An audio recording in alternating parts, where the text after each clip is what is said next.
Good morning. I'm Katie McManus, business strategist and money mindset coach. Happy Thursday, everyone.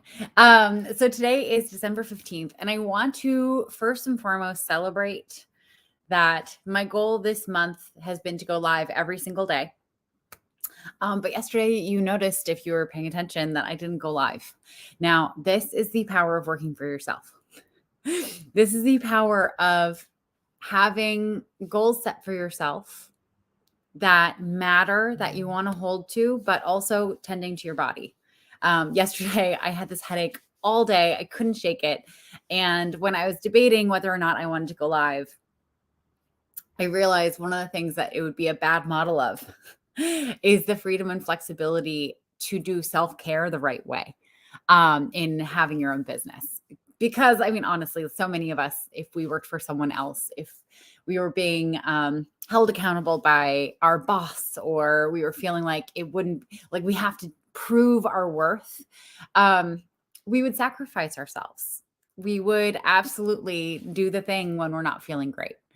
And that's not why we're starting businesses. We're starting businesses so that we can tend to ourselves the way that our bodies need. We're not doing it at the expense of anything, especially ourselves. And I just wanted to take a moment to acknowledge that, to show you this is how I do this in my business. It's really easy to get really like hyped up about a goal and have to have it go perfectly. And also, nothing in your life or business is going to go perfect. Nothing. It can go really, really well, but it's never going to go perfectly to plan. Okay.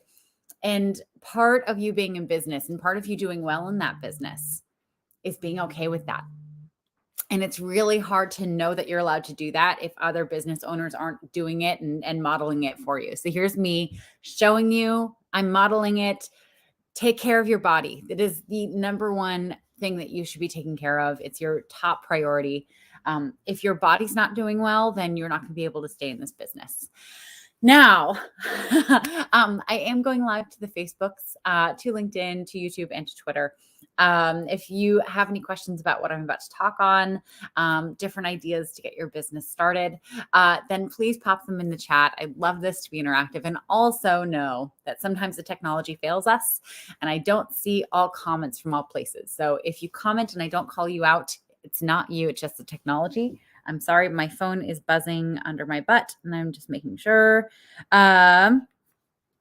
Anyway, so if you want to start a business and you're getting all flipped out about what kind of business it should be, and what if I start the wrong one, and what if it doesn't work, and what if, I need you to take a deep breath with me right now. Okay, let that go. Your first business is not going to be perfect.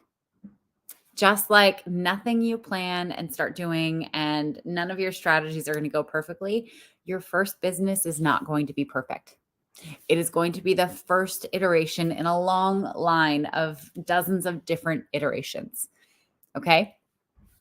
What matters the most is that your first business is profitable. Because when you make more money, you have more flexibility and freedom to make better decisions and different decisions down the road. Okay. Your only priority with your first business is to make more money and to do it in a way that reflects your values. Okay. So we're not just like out there making money at any expense, obviously. But that is your first objective in building this business is, will this be profitable? And let me tell you, it's okay to start a couple businesses and, do an online course and offer coaching and do this and do that and have them fall flat. Okay. That's what a lot of business owners go through. All right. If you're going through that right now and you're thinking, oh my God, I'm a failure. This isn't working for me. There's something wrong with me, that it's working for so many other people out there, but just not me. I need you to cool your roll. I need you to cool your roll. Take a deep breath. It's not just you.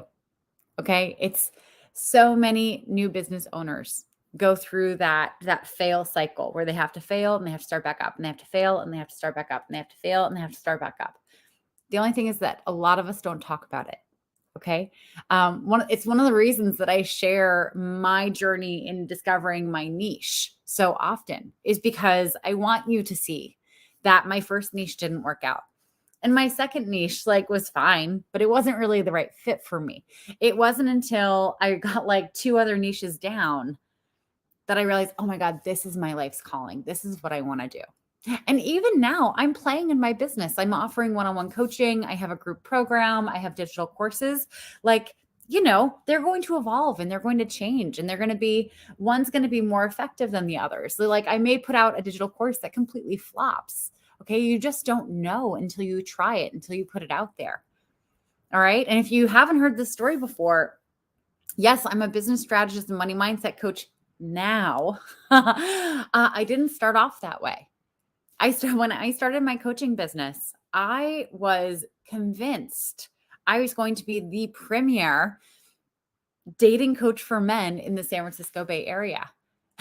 Because I dated a lot of guys in the San Francisco Bay Area and they needed my help. I was going to fix them. It didn't work out that way. I got one dude and I got 8 female clients who wanted dating coaching. Now, 7 of those 8 women, what we ended up working on in our time together wasn't dating coaching. It was executive leadership coaching, because how they were being at work, how they were shitty at saying no to their boss with last minute projects, how they would let coworkers walk all over them and piss them off so much that they'd cancel dates, completely got in the way of them even being able to have a personal life. So I evolved my dating coaching from men to women, and then realized very quickly, okay, cool. I'm not doing dating coaching with these women except for one of them. I'm a leadership coach. So I went and got some leadership training, right? Because, I'd been a people leader at certain points in my career, but I needed to know so much more to be able to advise. And was doing that and built up a fairly successful business at that, doing some corporate contracts and working one-on-one with clients. But then all my friends kept coming to me for my coach training and saying, hey, how did you get clients? How did you do that? How did you go from like no clients and no money coming in to now having some corporate contracts and one-on-one clients? And like, how are you charging them? And how did you have that conversation to get them to be your client? And like, how did you set up a website? Like they didn't know. And I didn't realize that my whole background in sales and marketing, I had just kind of like picked up, like pulled the simple pieces out and plopped it into my business, and created this very simple system for me to use to set up my business. So I started showing my friends this. And I started helping them solve their problems in their businesses, and they started signing clients and they started being successful, and they started coming to me and be like, oh my God, like your sales training changed my life. Oh my God, you telling me how to describe what I do changed how I run my business. And I'm attracting so many more clients now. And very quickly they were like, can I start paying you for this? Because I have questions and I want your advice, and I don't want to, be a freebie chaser anymore. And so it evolved, and I realized, yes, I was doing this leadership coaching and development, but I loved helping people start their businesses so much more. I felt like I was a magician in medieval times who's teaching alchemy to people. Like, how do you turn precious metals or any kind of metal into gold? Like, that's what I was doing. And so I started building that side of my business, and it started growing. And then the pandemic hit. And then I really didn't have a choice, because a lot of my leadership clients left. It was completely out of my control. The economy went to shit. People started freaking out. They were worried about making this investment. If their boss was paying for it, their boss was cutting costs there. Some of my corporate clients fell through because, they had to lay people off, and you can't justify this expense, blah, blah, blah, blah, blah, blah, blah.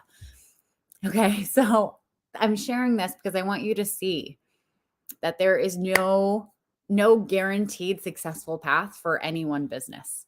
Okay. The only way you're going to know if it's going to be successful is if you go out and do it. And the most successful signs, the signs that a business is going to be successful, is that people are already asking you to help them solve that problem. So, what are the problems that people come to you and ask you to help them fix? What problems do you see out there in the world that you have an idea for a creative solution to? What are you the go-to person for things on? That was a weirdly, grammatically weird sentence, but you know what I mean. That is what you should focus on for your very first business. All right. That is where you're going to have the most impact. That is going to at least get your feet wet in learning how to start a business. Because here's the thing, you're going to start one business. You're going to learn so many lessons there that even if that business doesn't take off in the way you want it to, you're going to be able to apply all that learning into your second business. And again, if that doesn't take off the way you want it to, you're going to get so much more learning. And all that learning is going to be applied to your third business, and so on and so forth. And it is your responsibility to just keep adding to that learning and augmenting your strategy and your plan as you go forth and start future businesses. Okay. It's not school. We're out of school. We graduated. We're done.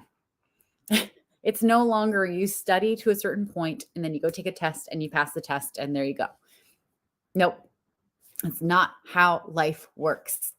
Okay. Life works that you study, you do, you fail. You do again, you fail a little less shittily this time. You fail again, but like it wasn't as gruesome as the first 2 times. And then you start gaining a little bit of success. And then you fail again. And then you gain more success. And then you fail again. And that's just how it goes. There's no pass fail. There's no pass fail. I know it felt really good when there was pass fail and we passed and we got the little sticker and we got the pat on the back from our parents and we got to brag about our grades to our friends and all that stuff, but that's not how life works. Okay. So if you're holding yourself to that model, to that standard, please do yourself a favor and just let it go. Let it go. You're going to be so much happier and fulfilled and grounded in your life if you let it go and just try things that you know you can be helpful in. Okay. I don't know who just liked that, but thank you. Tonight, I'm going to be going live with Tyler Cook and David Fryman in our Biz Lab Live. We have decided to do a new format for picking a topic. And this is, I'm going to pull 3 topics. I'm going to pull 3 random ones out of this little bundle. And we're going to have a vote on LinkedIn. So if you would like to vote on which one of these we should build tonight. The first one is junk removal. I kind of need that right now. I don't know anything about that. I'm going to veto that one before we even get there. Plumbing, a plumbing business. Who doesn't need good plumbing, really? And Pilates studios. Those are the 3 businesses that we have options for to build tonight. You're going to get some say. You get to vote and decide which one we should build, and tune in for that at 7 p.m. Eastern Standard Time. With that, I'm Katie McManus, business strategist and money mindset coach. Go and get started on your business. And if not today, then make plans for it to happen before the new year starts. It's always so much easier to build momentum before you've set the date that you're going to start. If you've started 3 days before, it just helps you hit the ground running so much faster. And if you need any help with any of this, you know where to find me, DM me. I'm happy to support you in anything that you're trying to build. Anyway, unless it's an MLM or in crypto, don't do those things. Anyway, I'm Katie McManus, business strategist and money mindset coach. I will see you tonight at 7 p.m. And thank you for joining me. Have a great day, everyone.